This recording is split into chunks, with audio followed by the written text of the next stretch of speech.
Ang hapon mga ka-farmers vlogger. Harvest na naman kami ngayon ng sitaw. Beans. Ito yung beans na puti. Kakatalong oh. Kalabasa, ayan lang. Wait lang. Sa ilalim yung goods. Ayan yung bad. Reject na to. Wala na yan eh. Bibinta pa namin yan sa maliit na binta. Nabibili naman dun sa bahay ng amo namin. So ayan yung green na sitaw mga ka-farmers vlogger. Ayan.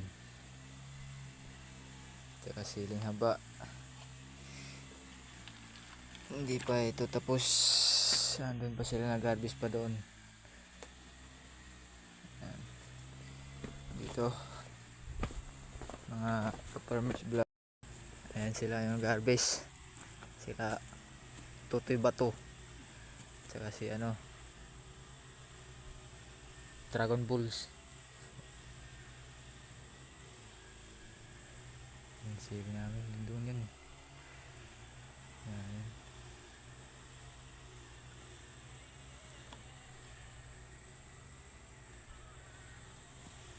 Okay, salamat sa panonood mga ka-farmers vlogger.